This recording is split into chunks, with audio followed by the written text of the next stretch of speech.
Alexa Monroe walked into the Fairmont Hotel in San Francisco that Thursday night wearing her favorite red heels, feeling jittery from coffee, and carrying a bottle of Veuve Clicquot champagne in her purse.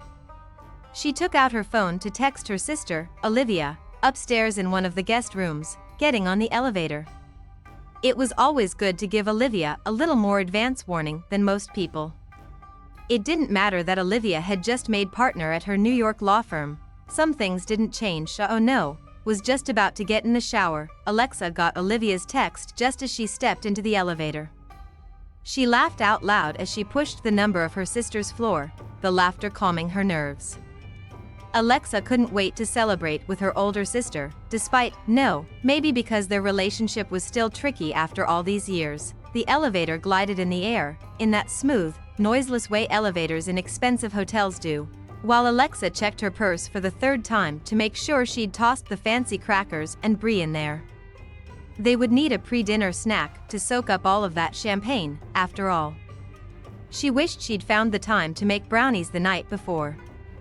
Olivia loved her brownies. She spied the cheese and crackers in the corner of her purse, tucked away from the heavy champagne bottle. Just then, the elevator stopped with a jerk. A second later, the lights went out. "What's going on?" she said out loud to herself. A few seconds later, a dim light came on, but the elevator stayed motionless. She looked up and around, and jumped to see a man with a suitcase in the opposite corner of the elevator. "Were you here this whole time?" she asked. "What am I, a genie?" He grinned back at her. "I guess you don't really look like a genie." He was a tall white guy, with tan skin, rumpled dark brown hair, and about a day's worth of scruff where a beard would be. She had a sudden urge to rub her hand on his cheek to see how prickly it was. How exactly had she missed seeing this man get on the elevator with her? "Thank you, I think."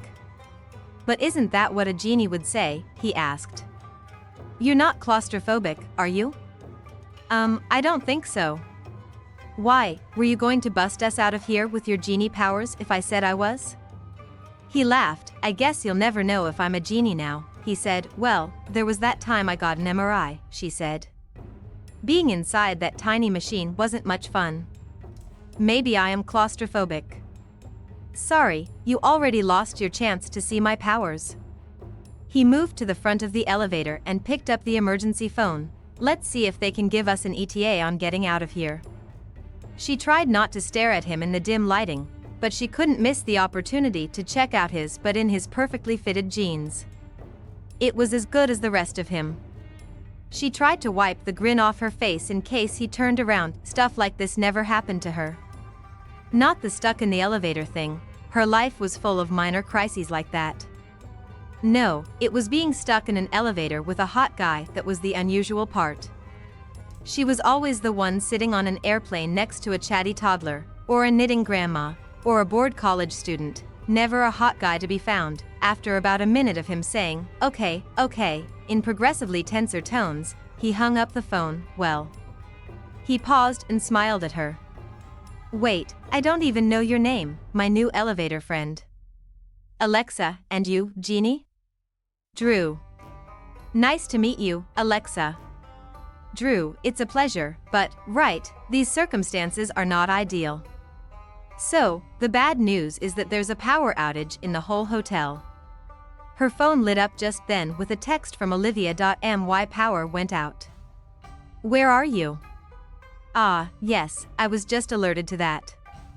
Alexa held her phone up before she texted Olivia back. "Whole hotel, I'm stuck in the elevator." "At least that means they were telling the truth," Drew said.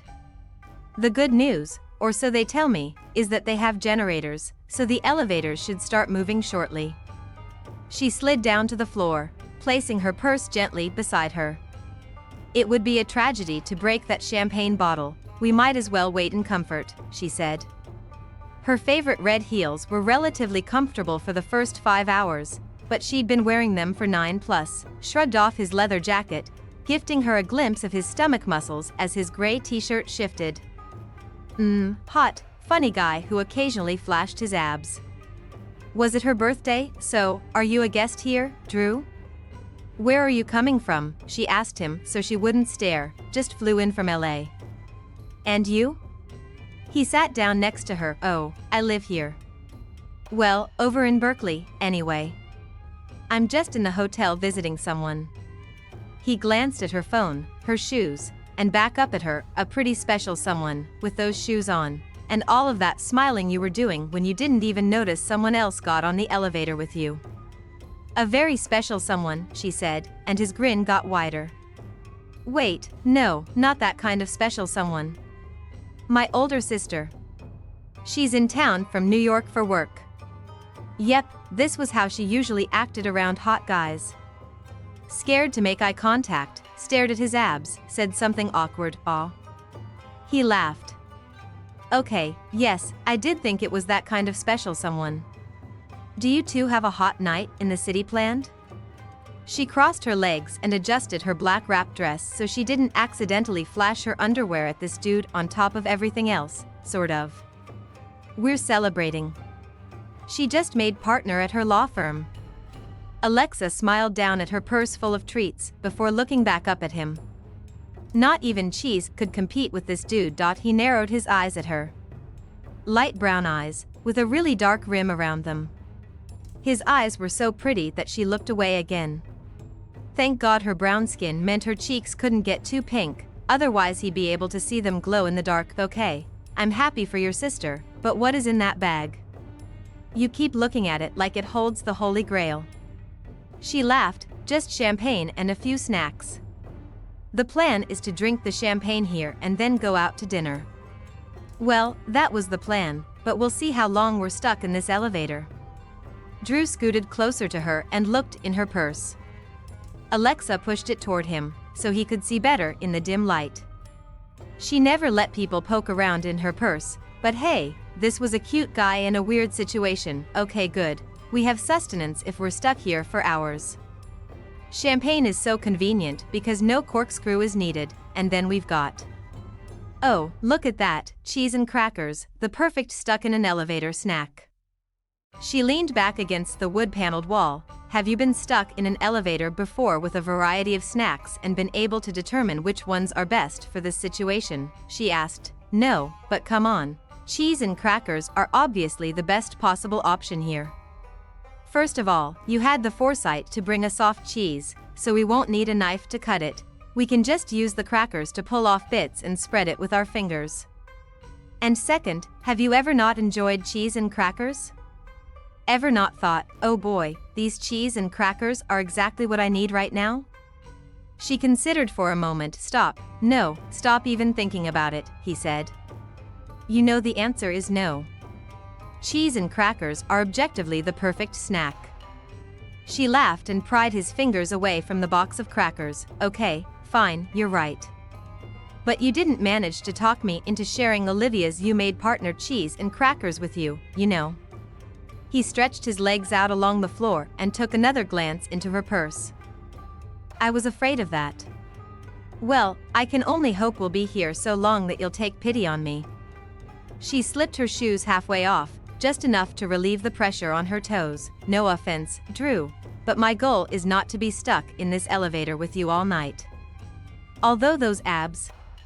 No, remember Olivia? Her sister? Right, Olivia. Okay, yes, Olivia. Time to ask him another question so she'd stop staring. Don't you have plans tonight? What are you doing here in San Francisco for the weekend anyway? He made a face. Wedding.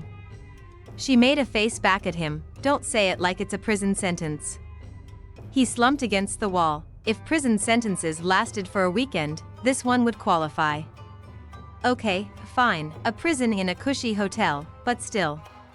She looked around at the dim, still elevator, not so cushy right now. What's so terrible about this wedding? He threw his hands in the air. Let me count the ways. He held up one finger.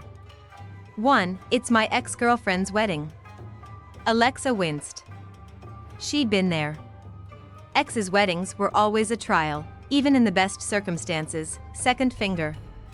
2, she's marrying one of my best friends from med school. Alexa covered her eyes.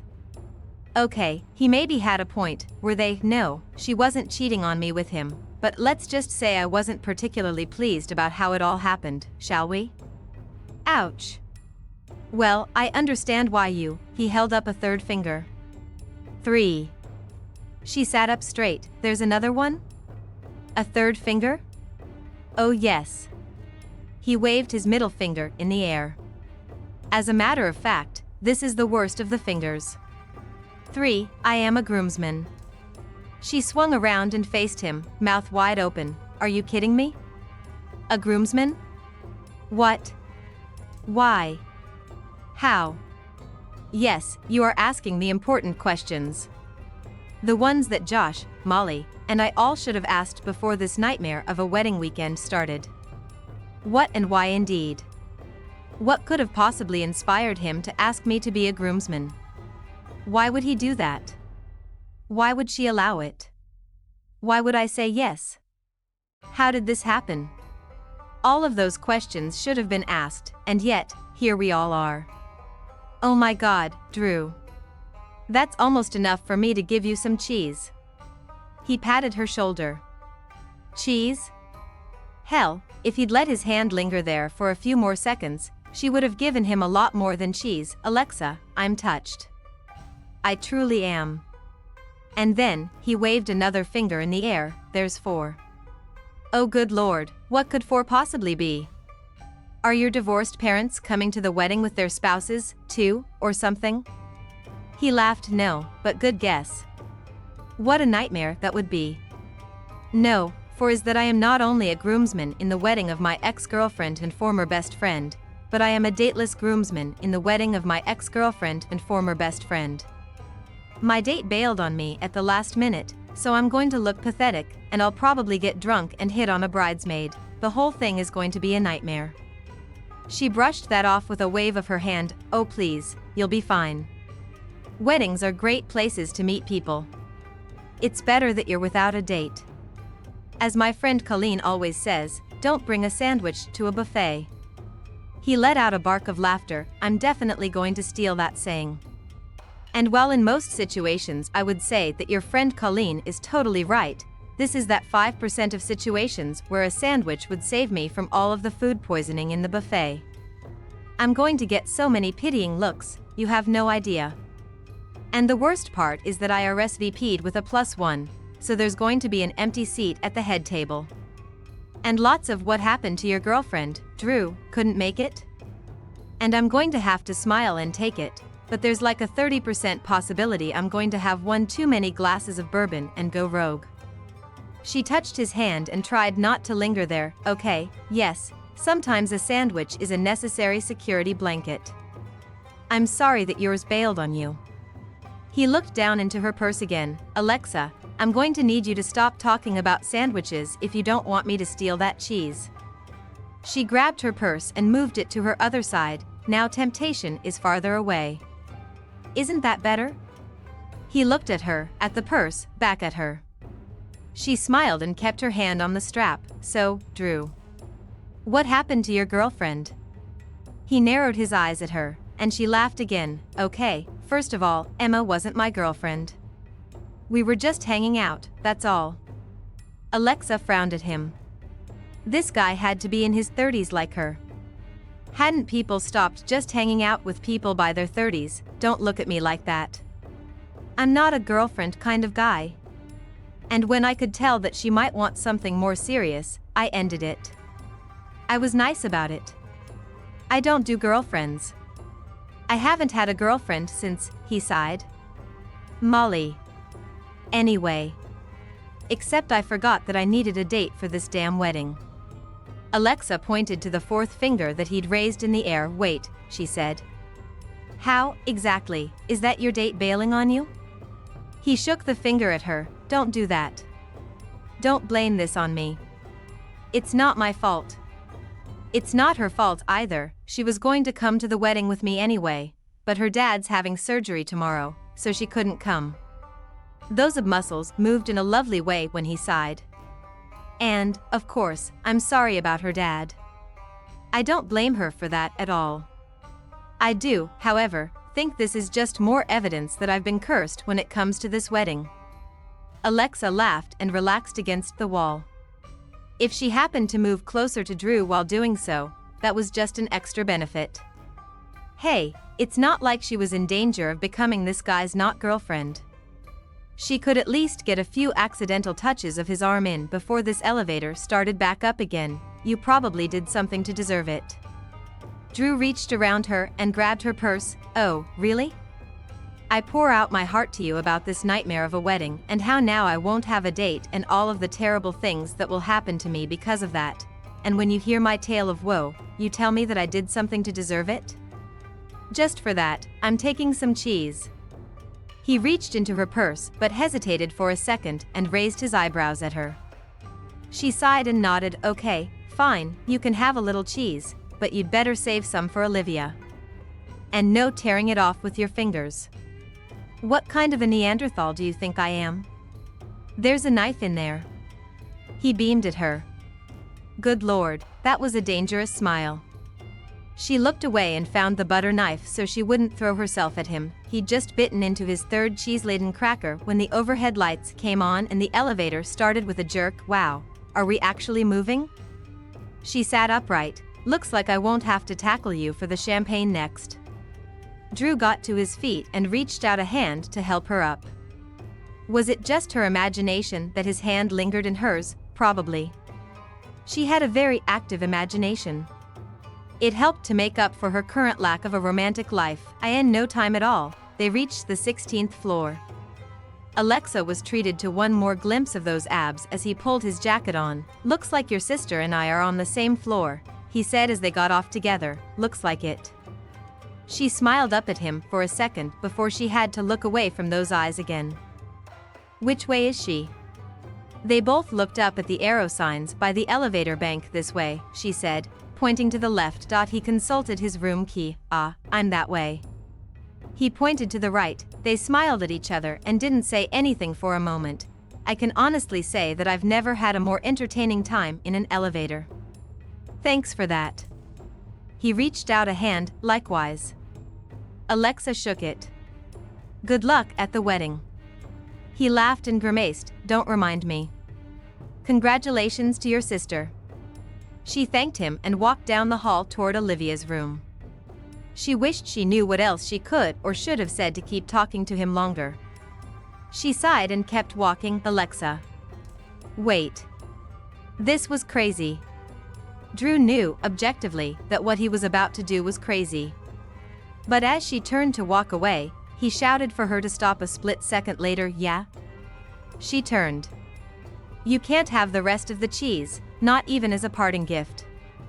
Okay, here was his opportunity to play it off, pretend that that's what he was asking for, banter with this cute and funny woman with the great cleavage one last time, then turn around and go to his hotel room and get ready for this brutal weekend. Well, when you put it like that, maybe this wasn't so crazy. You wouldn't be free this weekend, would you? How long is your sister in town?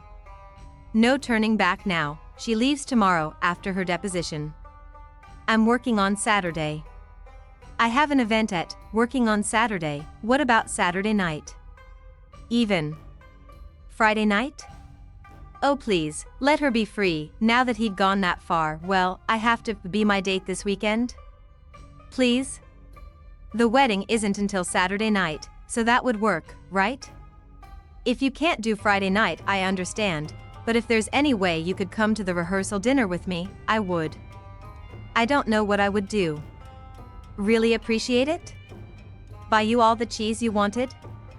How did he go from zero to babbling and pleading with this woman in 30 seconds flat? Drew, Are you sure? He smiled. With that question, he knew he'd almost got her a positive. Come to the wedding, be my sandwich, protect me from poisoning and disaster.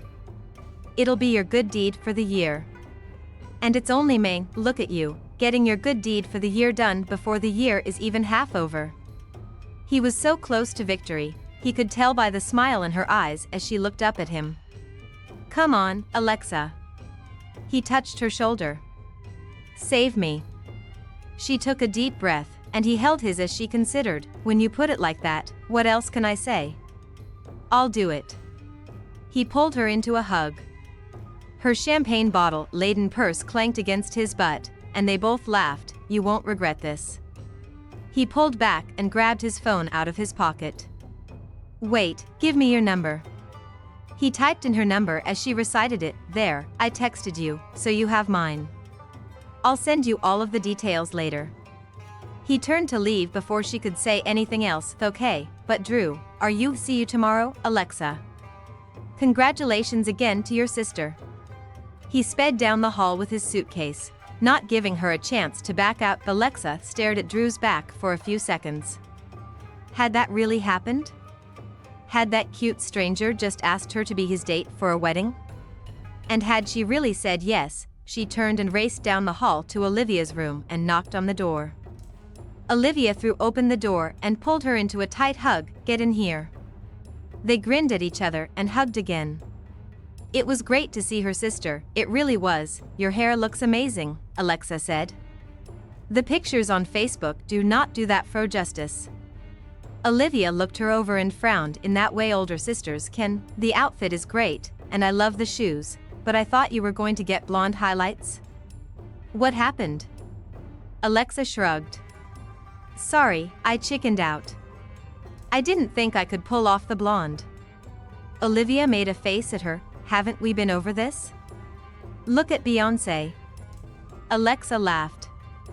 "I know I'm the same skin color as Beyoncé, but me and her blonde weave wouldn't go over too well during city council meetings. Even though I work in Berkeley, I still work for the mayor, you know." Olivia plopped down on the bed. "Oh please, you could get away with some blonde highlights, easy.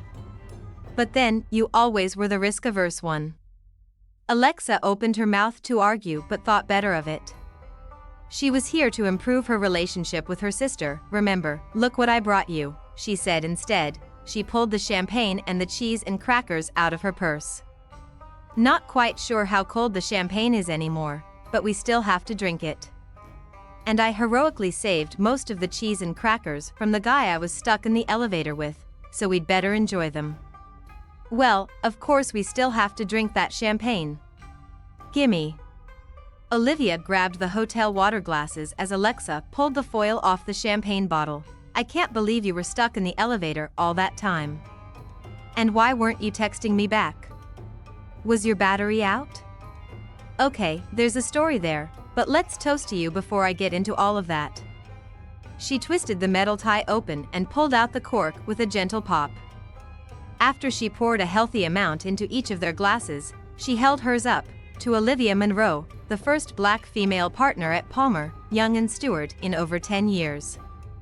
To a brilliant lawyer, but most importantly the best big sister a girl could have. "Are you trying to make me cry?" Olivia said. "It's not working. I don't care if you see water in my eyes, it's just because I'm allergic to this carpet." Alexa smiled and clanked her glass against Olivia's. "Cheers to you." They both drank, hugged again, and drank some more. "What time is our dinner reservation? Are we going to be late?" Alexa took another sip of champagne and checked the time. "Reservations are at 8 and it's not even 7 yet. Have some cheese." Olivia reached for the champagne bottle and refilled their glasses. "Oh wait, what was the story from the elevator? Why weren't you texting me back?" "I was worried that you were, like, eaten by the elevator monster or something." "Elevator monster?" Olivia Grace, you couldn't come up with a better fake worry than the elevator monster? The champagne is already going to my head, and I had a 6-hour flight today, so give me a break. Tell me this story immediately." Olivia set her glass down on the nightstand and gave her a stern look. "Damn, do I feel sorry for whoever you're deposing tomorrow? Does everyone you give that look to automatically spill their guts?" Alexa took a fortifying sip of champagne. The real Olivia slipped out from behind the lawyer face as she grinned. "Basically, so start spilling." Alexa took a deep breath. It had just happened a few minutes ago, and this story still didn't seem like it had happened to her. "So, the other person in the elevator with me was a guy?" Olivia nodded. "Obviously, otherwise you would have texted me back." Alexa kept talking so she wouldn't lose her nerve. "A cute guy. Come on, am I an idiot? Of course he was cute. He wouldn't have even known of the existence of the cheese and crackers in your purse if he wasn't. But I feel like that's not the end of this story. Wait. Olivia looked Alexa up and down. That dress looks like it's easy to get in and out of. I am going to be so proud of you if you had a quickie in the Fairmont Hotel elevator. Alexa gasped, Olivia, you, no. Olivia sighed, I knew that was too much to hope for. My prude of a little sister strikes again. Alexa's hand tightened around her glass. Now she was a prude for not throwing her clothes off for a stranger in an elevator. I'm not a prude, but thanks for that. This always had to happen, didn't it? Whenever they got together, her hopes were high, but within the first 5 minutes either she would manage to say something passive-aggressive to her sister, or Olivia would somehow make her feel inadequate. Olivia nudged her once and again when Alexa didn't look up the first time. It's not an insult, Lexi. You know you've always been the well-behaved one. Olivia hadn't called her Lexi in a long time. She forced herself to smile, anyway.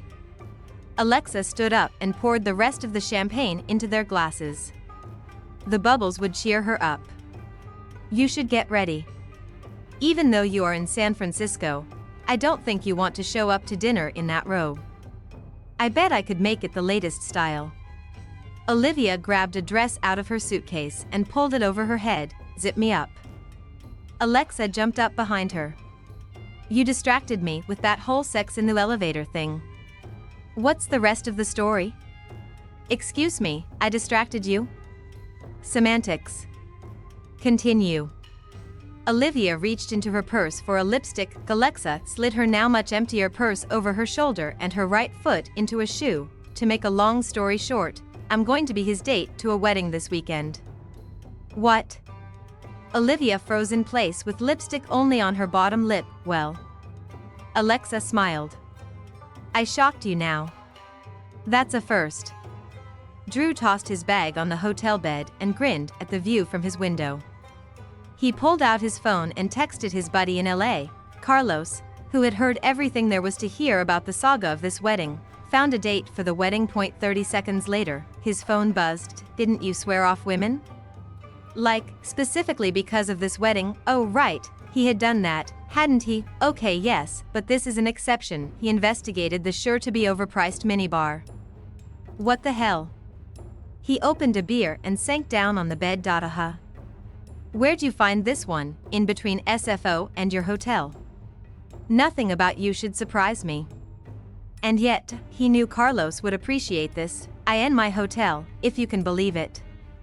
In the elevator, Drew took a long drink of his beer and pulled off his shirt. Let me guess, tall, blonde, big fake boobs. Well, this would definitely surprise Carlos. Short, black, real boobs. Drew stripped and jumped in the shower, bringing the rest of his beer with him.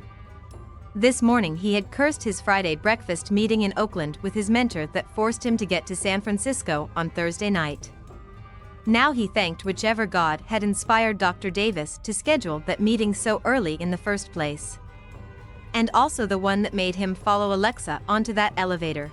Even though he was paranoid about running into another member of the Rogers Allen wedding party, he took a chance and left his room to get a burrito from his favorite San Francisco taqueria. He pulled his hoodie up over his head as he crossed the hotel lobby, though. No need to take too many chances. Luckily, he made it there and back scot-free. Fate wasn't as kind to Drew the next morning. As he got off the elevator in the lobby, he almost bumped into none other than Josh Rogers, who was holding a cardboard tray with 2 big Starbucks cups in one hand and a paper bag in the other. Drew.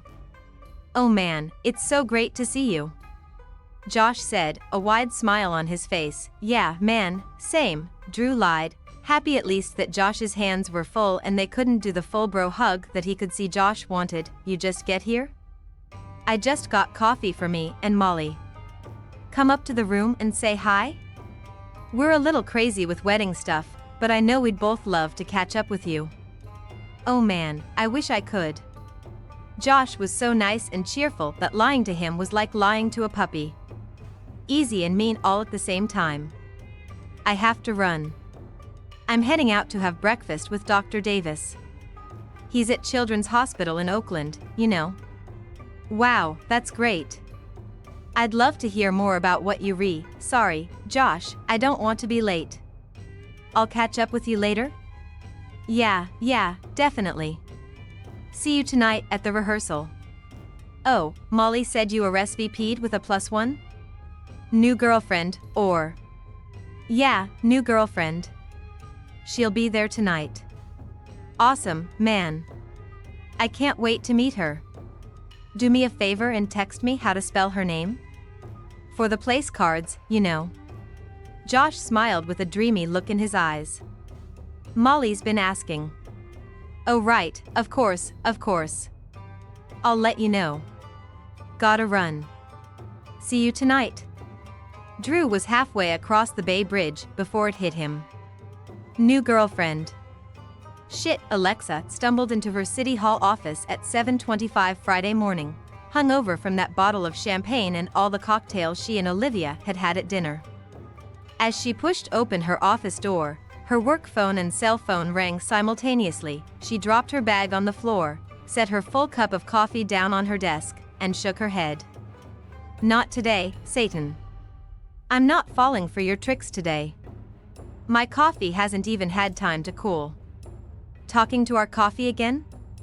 Alexa looked up to see Theo, the mayor's communications director and one of her best friends, standing in her doorway. I cannot be expected to talk to anyone except my coffee this early in the morning. I blame you for this. She blew on her coffee in the futile hope that it would cool faster. I know you do. Sorry for the early morning meeting, but the boss gets on a plane to San Diego at 11, and we've got to. She waved her hand, stopping him. Yeah. You did bring me donuts, didn't you? He grinned. I did not bring you donuts. I brought donuts for your boss, the mayor, who should not eat donuts but loves them almost as much as you. She pulled a few files out of her bag and grabbed her laptop and the coffee, and they walked toward the conference room. Yes, but did you? Yes, I saved a glazed with rainbow sprinkles for you. What are you, a 6-year-old girl? You're the mayor's chief of staff. You should be eating a chocolate croissant or fresh fruit and granola or something. 6 was a wonderful time in my life. I try to keep it alive at all costs. Thank you very much, she said. Have I ever told you that you look just like a black Clark Kent? Theo adjusted his glasses. Yes, every time you're trying to sweet-talk me into being your cheerleader. I've got your back during this meeting, no need to butter me up. He frowned at her. Today, that is. She grinned at him and snagged her donut, just as the mayor and his secretary walked into the room. Why, exactly, are we here this early, Theodore?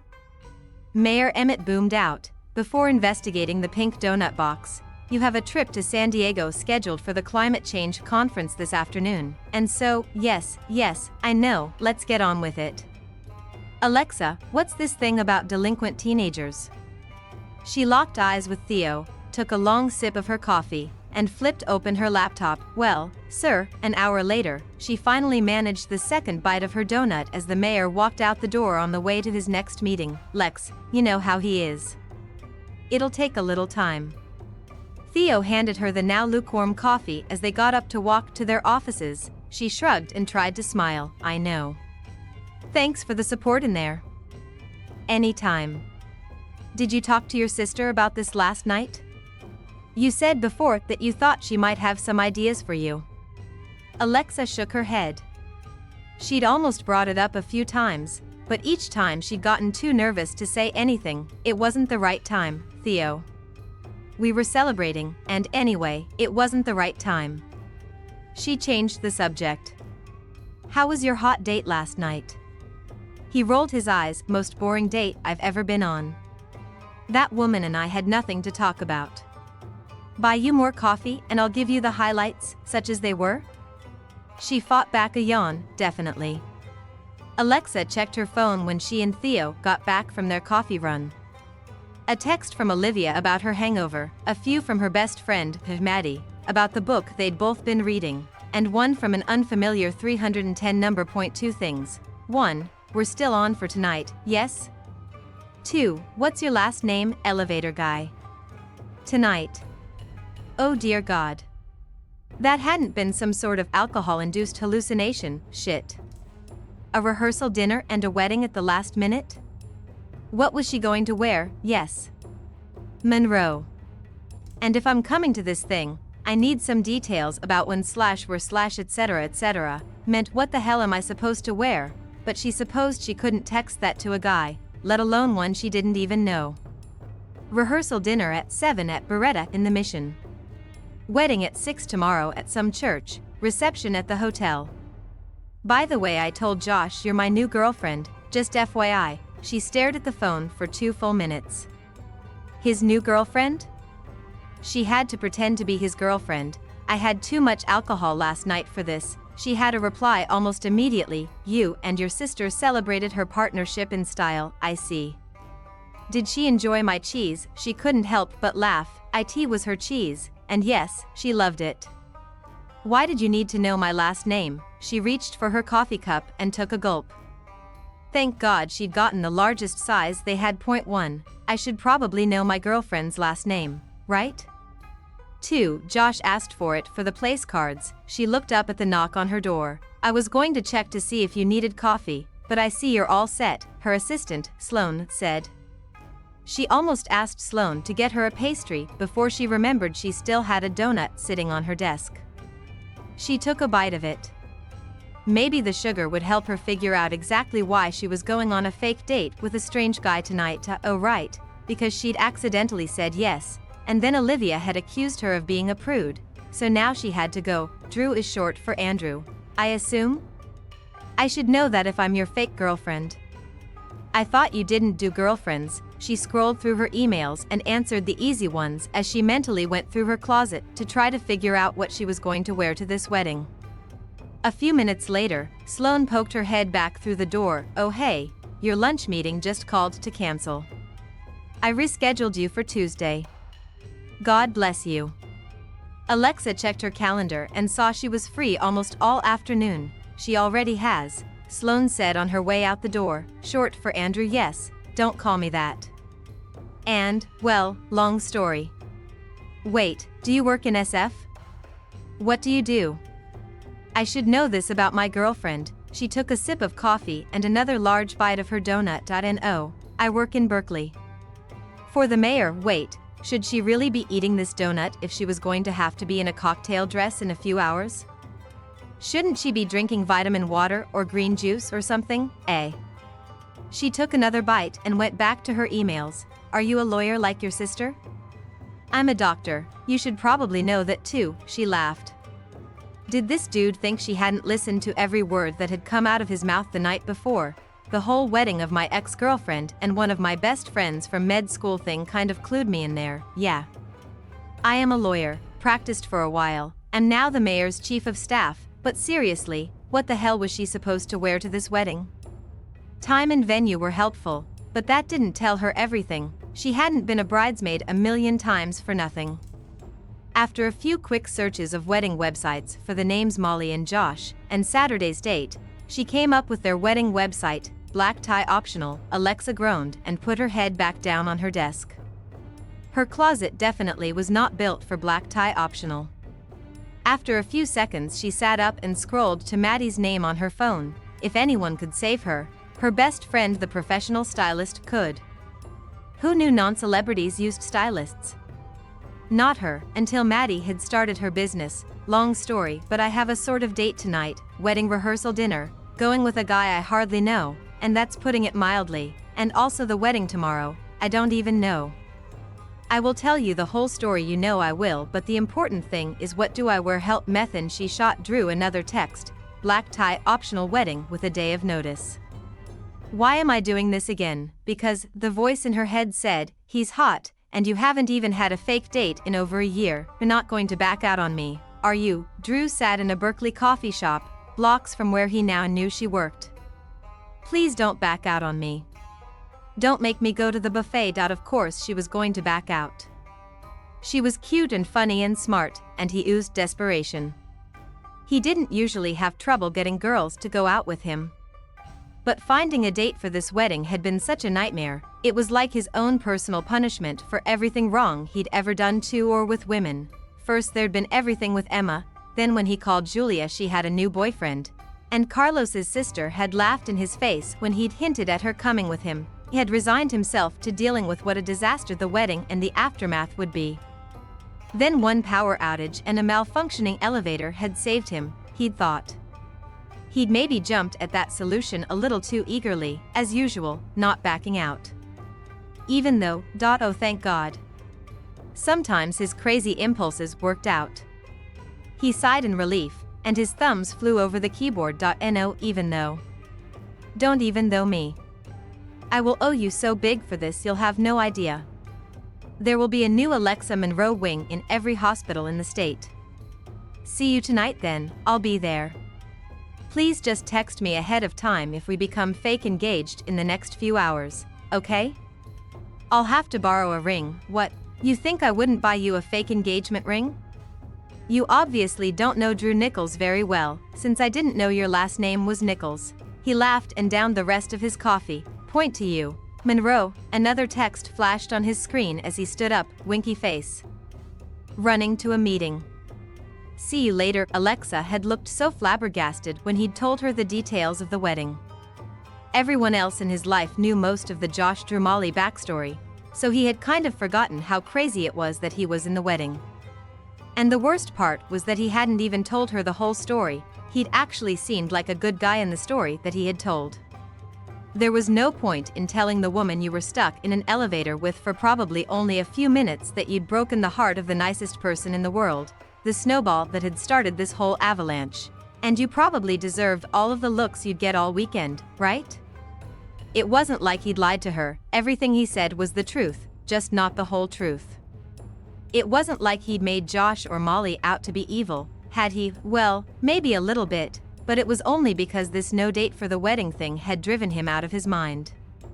He should have just bailed on the wedding and looked like even more of a bad guy. But now he had Alexa Monroe to come along with him and play the adoring girlfriend. He'd forgotten to tell her that adoring part, but maybe he could help that along some by playing the adoring boyfriend and she would get a clue? Shit. He really was going to have to buy her a hospital wing or something. I can't believe you, Alexa. Where are all your cute dresses? Alexa's meeting was with Maddie, first at Alexa's house so Maddie could inspect her closet, then at the closest mall when her closet was not miraculously stocked with black tie optional dresses. Alexa had opened her mouth to plead that she had too much work to do for a shopping excursion in the middle of the day. She could just wear her one little black dress that was sort of wedding appropriate, but when she saw the look on Maddie's face, she closed it. There was no point in arguing with Maddie when she had that look. I have a million cute dresses. Alexa said as she drove them out to the mall. Yes, of course you do, Maddie said. Cute work dresses, but those don't count right now. You need cocktail dresses. Don't you ever go to weddings? I know you do. So where are all of your dresses from those? I've been to 10 weddings in the past 3 years, Alexa said. I've been a bridesmaid in 7 of those. I never get to buy cute dresses for weddings, they are pre-selected for me.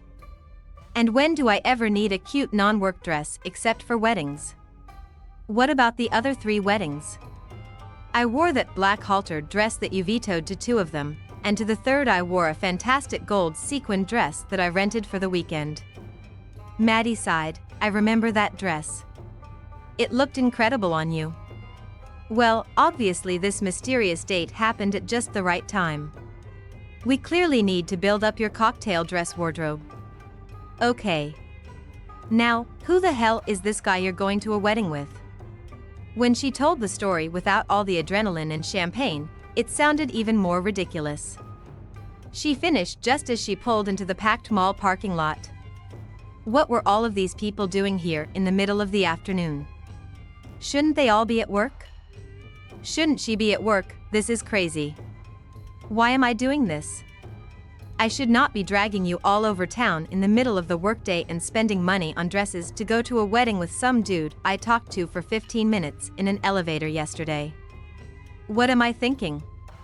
She pulled into a parking space and reached for her phone. Maddie took the phone away from her. Nope.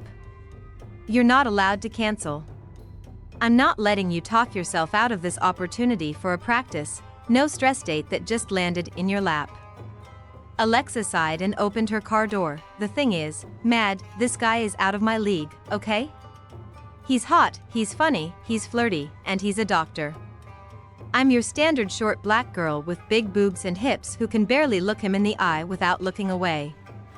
I don't even have the right clothes to wear on a date like this. This is how far out of my league this is. The problem with trying to talk about this with Maddie was that the words "out of my league" had never applied to Maddie. She was at least 6 inches taller than Alexa, with a body like a Barbie doll, light brown skin that always seemed to glow, and hair that looked perfect no matter if she left it curly or blow-dried it straight. Alexa, on the other hand, was short, what people who liked her called curvy, and had more than once turned down social invitations because she didn't have the energy to deal with her hair. Maddie steered her toward the entrance. That's exactly why you have to go. Nothing is riding on this. Look, you don't know this guy, he doesn't live around here, none of this matters. Don't overthink everything like you always do. You'll just dress up, eat free food and drink free drinks, and look fucking hot the whole time if I have anything to do with it. Alexa rolled her eyes. Maddie smacked her on her arm. Ow. What was that for? I saw that eye roll, and you will look hot, I promise you. And plus, you'll get 2 great dresses out of the deal. Alexa opened the Nordstrom door and gestured for Maddie to precede her. I have one weekend where I don't have a ton of work to do, and this is how I waste it? Maddie threw her arm around Alexa. You're not wasting anything. It's practice, remember? Plus, from those text messages you showed me, this dude will freak out if you bail on him now. When Alexa saw the armfuls of dresses that Maddie brought into the dressing room, she thought about bailing again. Maddie, these don't argue with me. Try them on. She was officially an unwilling participant in that pretty woman shopping scene. Except she was going to have to use her own credit card at the end of it. She sighed and stripped down to her bra and panties and pulled the first dress on. No, next. Maddie barely glanced at her in the dress before she vetoed it and pulled another dress from a hanger. How's it going with your arts program? Maddie knew everything about the program Alexa had proposed to the mayor that morning, a pilot for an arts and writing diversion program for at-risk youth.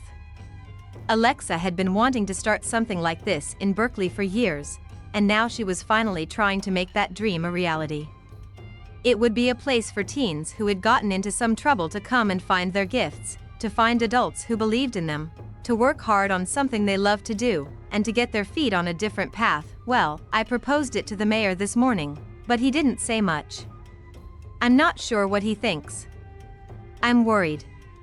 She posed in front of the mirror in dress number 2. She sort of liked it, but Maddie shook her head. Was Theo there? What did he say? That this is just how he is and I should wait and see, etc. And I'm sure he's right. I'm just impatient. You know how important this is to me, Mads. I know. Maddie unzipped dress number 3 without even commenting on it. I bet Theo is right, though. You know how your boss can be. When Maddie looked at her in the 4th dress, she smiled and pointed to the shoes that she'd ordered Alexa to bring along with her.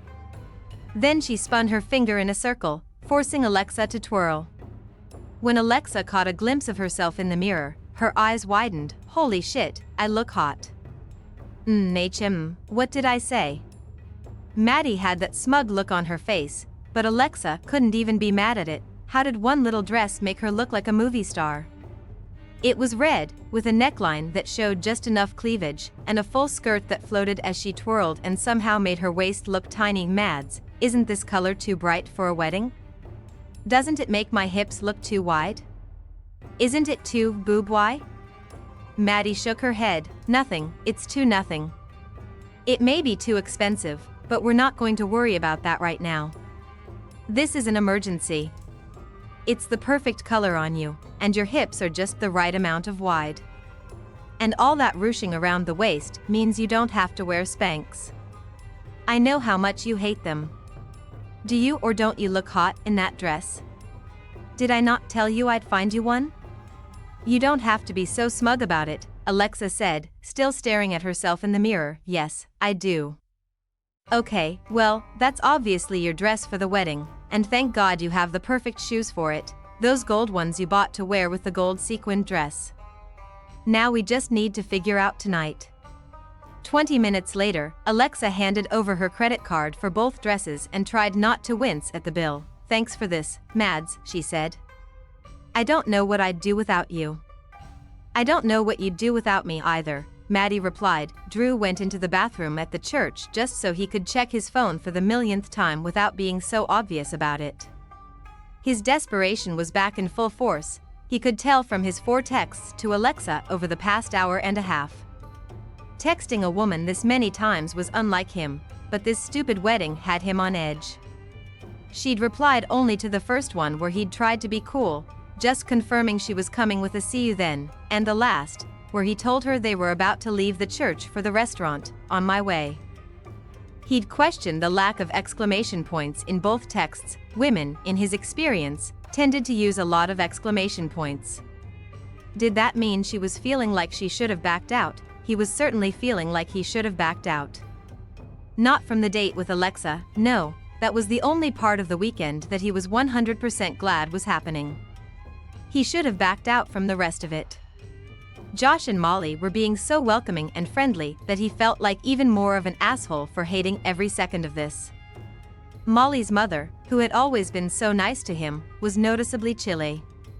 Molly's sister, Amy, who had always been kind of a bitch to him, kept looking him up and down and smiling at him in a way that disconcerted him. When they left the church, he jumped in a cab with Dan, the only other groomsman he knew well, and Dan's girlfriend. He looked down at his phone as the cab pulled up to the restaurant, hoping that maybe he'd missed a vibration and she'd texted to say that she was close, but there was nothing, not even an errant exclamation point. Guys, my girlfriend is getting here any second, so I'm going to wait outside for her. He hoped that at least one part of that statement was true. See you in there, okay? His tension rose as other cabs, full of the wedding party, pulled up, and he kept having to explain why he was standing there. He looked down at his phone again and fought the urge to send her "you almost here" text. Drew? Alexa was standing in front of him. At just the sight of her, his shoulders relaxed. Without even thinking about it, he pulled her into a hug. "You have no idea how happy I am to see you," he said into her ear. "That bad already?" Her head rested on his chest for a second until she pulled away. "Not terrible," he said, looking down at her. "Just not great. You, however, look fantastic." She was wearing a silky pink dress that flattered her golden brown skin and the rest of her body. "Keep looking at me like that, and we'll have no problem convincing people we're dating." She grinned up at him. Oh God, he was such an asshole. "Oh, I'm sorry." He dropped his hands from where they'd been resting on her shoulders. She patted him on the arm. "Don't worry about it. Just getting into character, right?" Not exactly, but if that's how she wanted to play it, right. He smiled at her and hoped he hadn't made this girl hate him already. "What can I say? I'm delighted that you're my sandwich tonight." She smiled. "Well, isn't that one of the loveliest things a man has ever said to me?" He leaned back against the restaurant window. "I hope that isn't true." She shrugged. A big group of guys pushed past them on the sidewalk, and he pulled her closer to him. "Hey, Drew," she said. "We ever going to go inside?" He stood up straight and slid his hand into hers. Despite the chill of the San Francisco evening, her hand was warm, inside. "Right." She stopped on the stairs on the way down to the private room where the rehearsal dinner was being held. "Before we walk in there," she said, "is there anything I need to know so we don't look ridiculous?" He moved closer to her so no one would overhear them. Hopefully, if anyone walked by, it would look like they were just having a moment on the stairs. "I told Josh that we'd been dating a month, so if anyone asks that, that's the story." "Got it. Wow, only a month and I'm your girlfriend already. Moving fast, aren't you?" He laughed. "I'm a smart guy. I make quick decisions, and I know a good thing when I see it," he said. She smiled up at him for a moment before her smile dimmed. "And now I have a question for you." Oh God, was she going to ask how long she had to stay? If they could have a fake breakup tonight so she wouldn't have to go to the wedding? He couldn't face this wedding alone. Maybe she wanted to know the real story behind his breakup with Molly. Ask me anything. He didn't really mean it. Am I going to be the only black person at this party? She looked at his chest, his chin, and finally straight into his eyes. Oh. He paused. I don't know. I didn't think about that. Her lips curved upward, but she wasn't really smiling. Yeah, I figured you didn't. That's why I was asking. He could hear the murmuring and laughter from the restaurant in the silence between them. He knew she was black, obviously, but he hadn't realized until now that the entire wedding party was white. Not that he didn't know they were all white, he just hadn't thought about it like that. Okay. He thought for a second. I'm pretty sure that this woman Samantha from our med school class will be there, at least for the wedding, and she's black. She and Molly were friends. Oh. And Dan, he's another groomsman, his girlfriend is Asian. Wait, that's not what you asked, is it? Don't worry about it, she said. Did she really mean it, though? He couldn't tell. He'd only met her yesterday. He didn't know her don't worry about it nuances yet. I'm sorry, I didn't think. I should have thought about this and asked Josh, is it going to be? She held a finger to his lips and smiled. Really, don't worry about it, Drew. I didn't get through Berkeley Law School without being the only black person in the room a few hundred times. I just wanted to know what I was in for before I walked in. We're okay?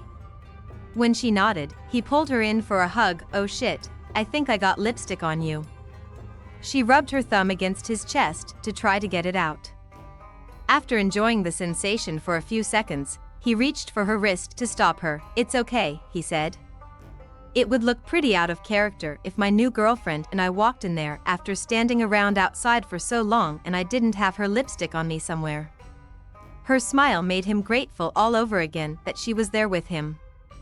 He wished the two of them could stay here in this stairwell all night. Actually, even better, instead of going to this dinner, they could go back to their elevator and eat cheese and crackers and drink wine and laugh together. And also maybe, she pulled back and took a step down the stairs. There went his fantasy. Okay, then, are we ready? She asked. He reached for her hand and sighed, ready as I'll ever be. Boy, was it nice when this guy touched her. The hand-holding was particularly great. She felt like she was back in high school, except instead of the nerdy girl that everyone liked in that generic way, she was the girl holding hands with the hot guy at the party. She'd always wondered how that had felt. Newsflash, it felt awesome. She fought back her smile before she remembered that she was supposed to be besotted with Drew, so she let it beam as they walked through the party and up to the bar. Full bar, thank God. What's your drink of choice?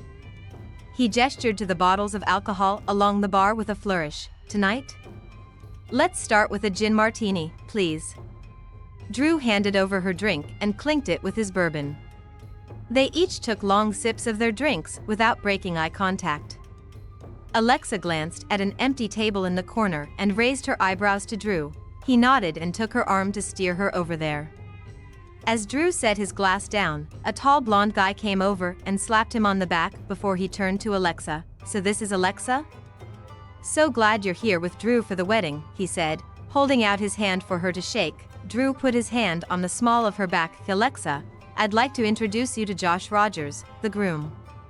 Josh, my girlfriend, Alexa Monroe, Drew said, his hand stroking the small of her back in a way that made her whole body tingle.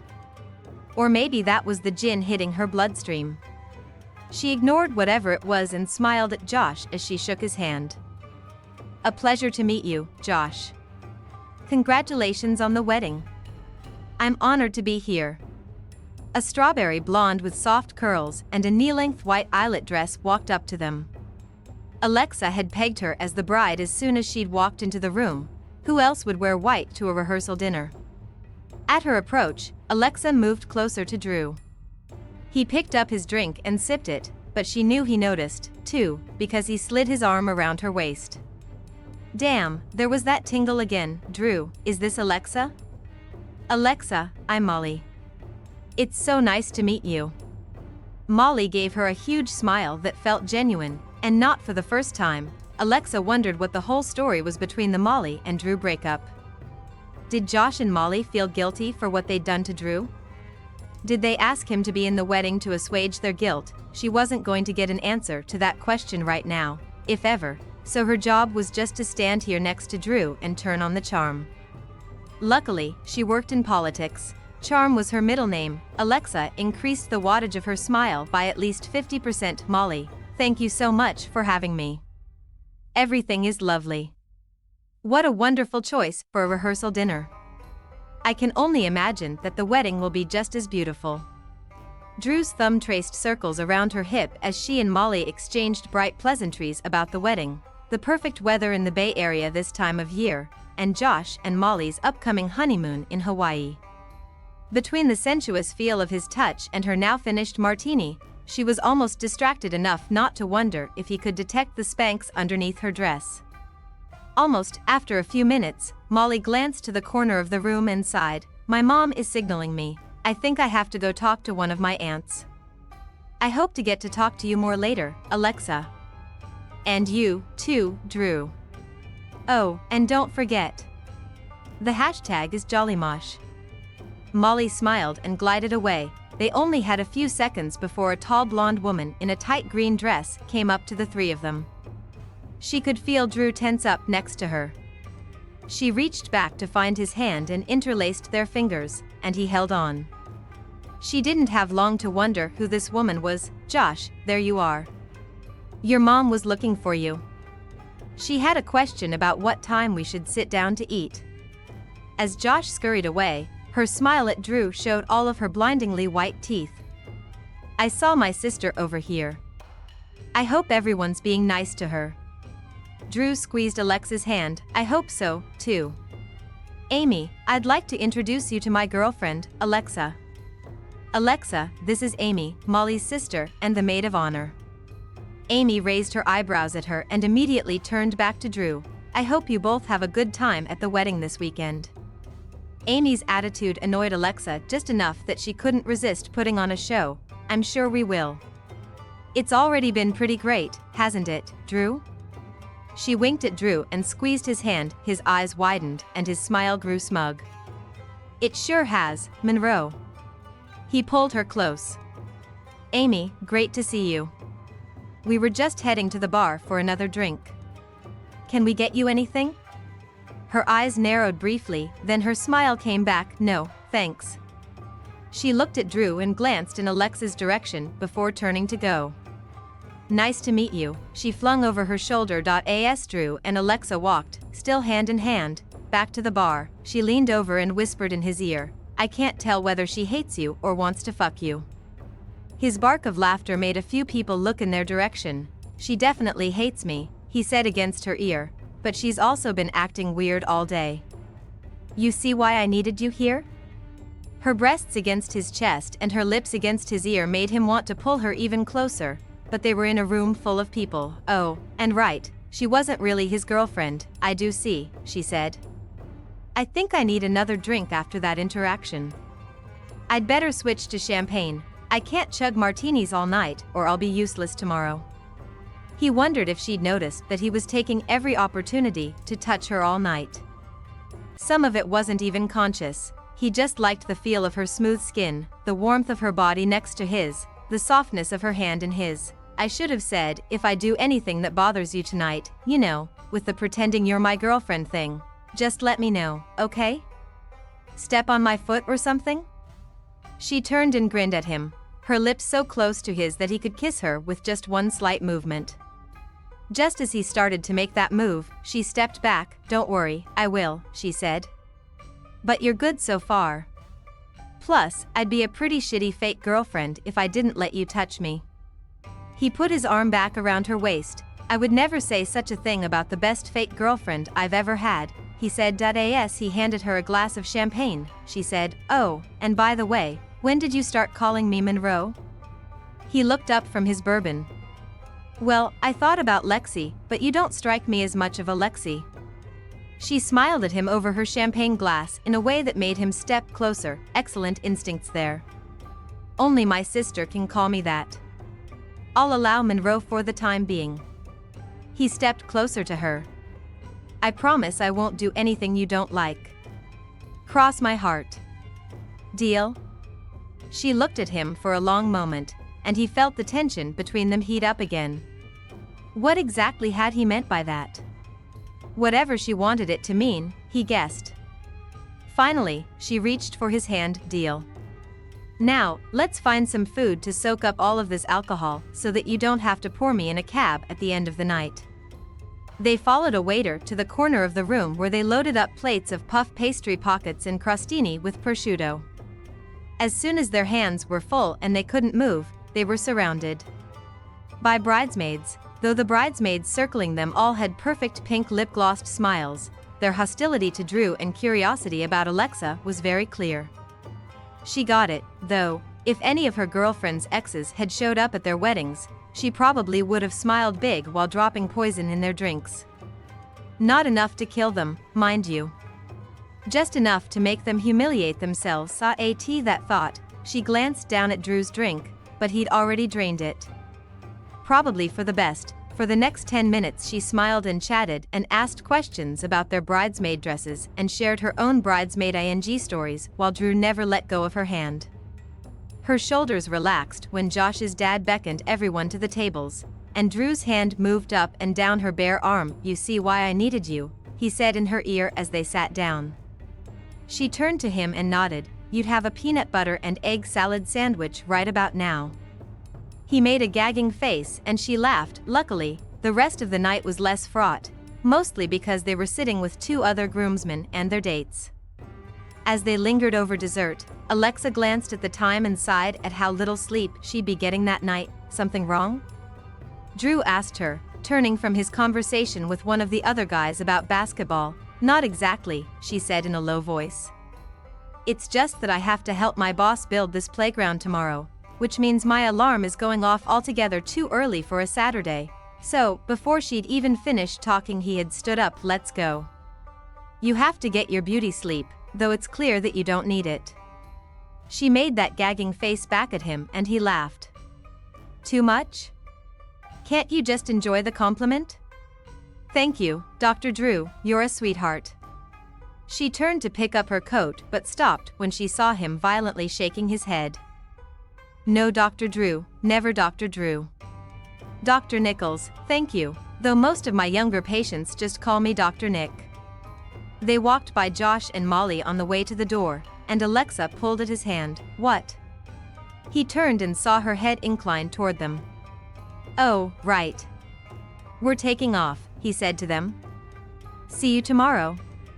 Alexa stopped, which forced him to stop, too. Thank you so much, both of you, for your warm welcome. I can't wait to celebrate with you tomorrow. Thank you. Molly beamed and then hugged her.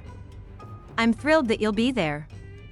After another round of hugs and handshakes, Alexa followed Drew outside. Where did you learn to do that? He said to her, once they were out on the street. Do what? She asked him. He hadn't let go of her hand, and she certainly wasn't going to be the one to let go. Thank you so much, both of you, he said in a high-pitched voice. She swatted him with her clutch. We have not known each other long enough for you to make fun of my voice. I wasn't making fun of your voice. He squeezed her hand. Okay, so he did realize they were still holding hands. I was making fun of what you said. Give me a break. She turned in the direction of the BART station. Where did I learn basic social graces? Where did I learn how to say please and thank you? I don't know, I think my parents taught me when I was 2. As they moved through a crowd of people, he let go of her hand. But instead, he moved closer and put his hand on the small of her back again. She could feel herself melting inside. Was he just doing this out of habit? Probably. She tried to remember what Maddie had said. No stress date, relax and have fun, don't overthink things, just enjoy it. Right, okay. He cleared his throat. If I've forgotten to say it, you made this night at least 200% better than it would have been without you. Maybe more. She smiled at him. I had a surprising amount of fun myself.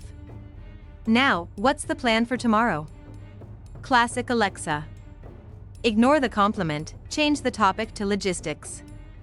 Relaxing was definitely not her strong suit, so I was thinking. He dropped his hand from her back and turned to her with a weird look on his face. Was he bored by her? Was her sarcasm too much?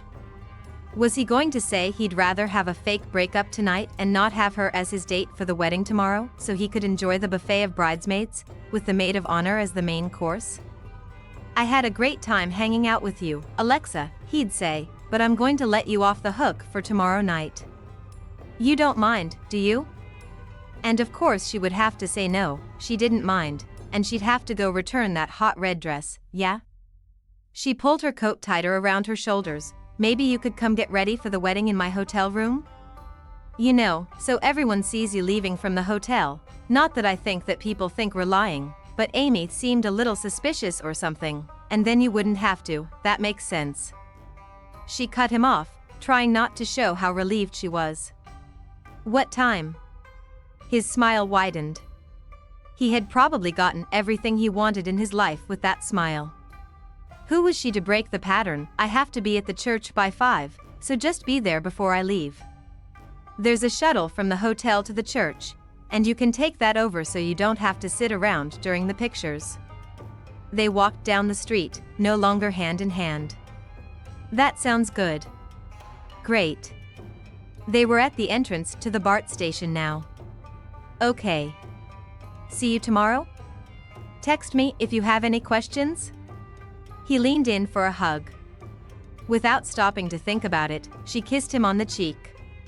He pulled back and looked at her for a long moment. An ambulance roared by and they jumped apart. He stroked her cheek with his thumb. Good night, Monroe. See you tomorrow. Alexa thanked God the next morning that the real work of building the playground was for people who actually knew what they were doing. She could still keep her boss on message and banter with the press while her mind was constantly wandering to her date that night, but if she'd been operating power tools, it would have been a disaster. By the time she knocked on the door of room 1624, she was a bundle of nerves. Maybe he thought better of this? Maybe he already checked out of the hotel and forgot to tell me? Maybe he. She didn't have a chance for another possible worst-case scenario before he opened the door. And then she was speechless for a moment. She'd thought Drew was hot in his worn gray t-shirt in the elevator, and she'd thought he was hot at the rehearsal dinner, clean-shaven in his pale blue button-down shirt. Now, in a tuxedo, he was so hot she was afraid she wouldn't be able to look him in the eye all night. He wasn't even fully in the tux, that was the worst part. He had the shirt on and the bow tie untied around his neck, with his hair still damp. He looked like every romantic comedy hero at the end of the night, just before the heroine pulled his shirt out of his pants and started unbuttoning. Hey! He interrupted her increasingly lurid train of thought. You're just in time. I was about to break into the snacks. Snacks? She asked. She followed him into the room, momentarily distracted from her fantasies. I got us cheese and crackers, and beer. If this is anything like most weddings, we're not going to eat for a while. I don't know about you, but I could use a drink before this night gets underway. You read my mind, she said. She dropped her tote bag on his bed and hung her dress up in the closet. I almost brought a bottle of wine, but I didn't want to start dancing on tables before the wedding even began. He disappeared into the bathroom and came out a few seconds later with 2 bottles of beer in his hands, beers in the bathroom sink. The champagne bucket was too small for a 6-pack. Plus, there are 2 sinks, filling one up with ice was the biggest stroke of genius I've had in a while, if I do say so myself. He cracked open both bottles, handed her one, and then raised his to her. To my wedding date, and thanks again. She took a long drink of her beer and looked around the room, trying to find something to distract herself from how much she wanted to lick that drop of condensation off his lower lip. Huge king bed, neatly made up, so housekeeping must have already come and gone. A full-length mirror by the closet, great, she would need that while getting dressed. Floor-to-ceiling windows beyond the bed. She wandered over to the window, beer in hand, and glanced outside. Wow. The view stretched out over the sparkling bay. She could see both the gray and white bulk of the Bay Bridge and the gleam of the Golden Gate Bridge, with the bright sun overhead. The view is something else, isn't it? He asked. He came up behind her so close she could feel his body heat. She wanted more than anything to lean back against his warm chest. It really is, she said, without turning around. Olivia was on this side of the hotel, too, but we were so busy talking I didn't even look out the window. Josh and Molly got a perfect day for their wedding. She turned to him, but he'd already stepped back over to the desk. I couldn't compete with your fancy cheese and crackers, he said, but I did what I could. She walked over to investigate and set her beer down so that she could dig in. I love this stuff, she said, dipping a wheat thin into the tub of herbed cream cheese. He followed suit. You're not just saying that to be nice? Or because you need to eat something so that you don't jump up on that table and start dancing? Don't hesitate to do that on my account, by the way. She took another swig of beer and grinned. I told you, I love all forms of cheese and crackers, even that gross stuff that I used to get in my lunch as a kid with the little red plastic spreader. He flopped down on the bed with his beer and grinned at her. She could just push him all the way down and unbutton that shirt of his. Would he have chest hair? If so, not too much. That glimpse of his stomach she'd had in the elevator was branded in her memory, and there hadn't been a ton of hair there. Oh my God, what was wrong with her? A few sips of beer and her fantasies were trying to take over. I love that stuff. I should have bought some of that, he said. Her eyes shot back to his face, and she tried to remember what they'd been talking about. At least if her cheeks were flushed now she could blame the alcohol. Just to make sure that excuse would work, she drained her beer. You want another? He asked. He stood up and moved toward the bathroom. Sure. She took out her makeup bag and closed her eyes. This whole thing was such a bad idea. She was getting drunk in the hotel room of a hot guy she barely knew. She was getting drunk enough to fantasize about jumping a guy far out of her league. And her unwelcome fantasies were probably written all over her face because he'd rolled off the bed and moved far away from her. Oh well, at least she was getting free cheese and crackers out of this. And beer. He came back from the bathroom with 2 more beers and stood next to her at the desk as she grabbed more crackers. Tell me about your morning, he said. You built a playground? I'm impressed. Oh please, don't be, she said.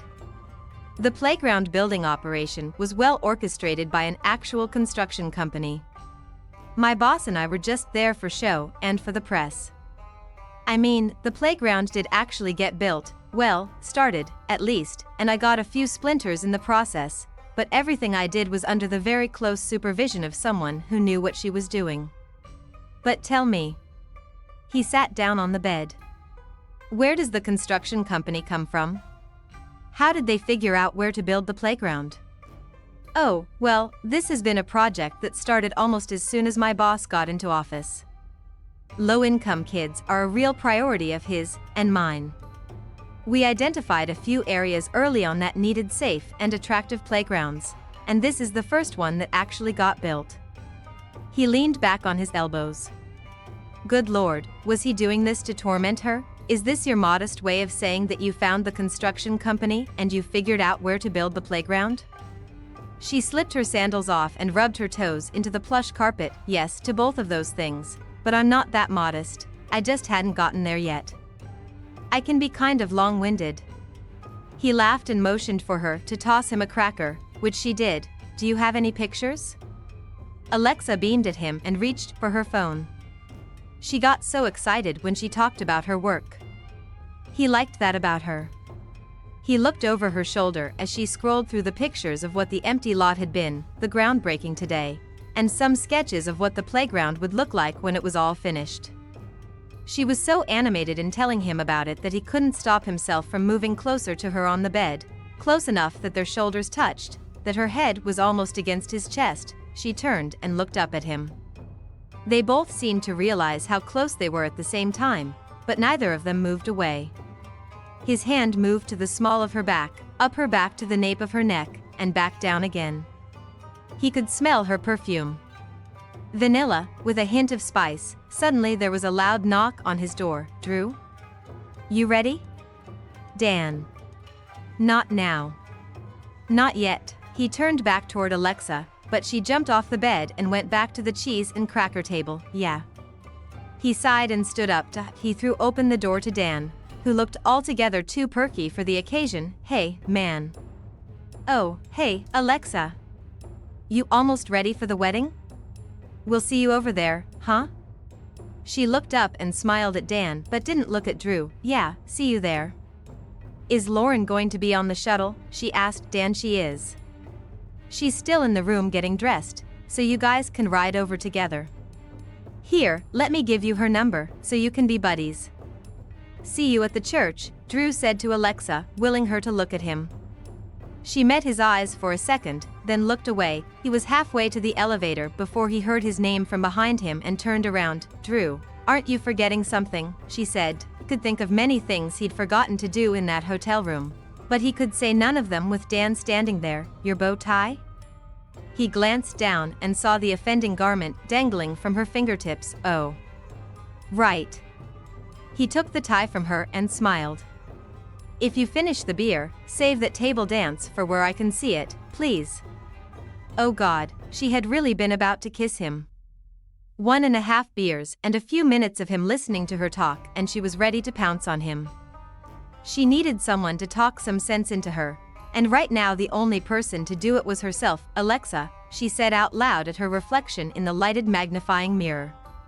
Holy shit, she really needed to pluck her eyebrows. Thank goodness she'd brought her tweezers. Wait, she needed to focus. She was talking sense to herself. Remember, Alexa Elizabeth. This is all fake.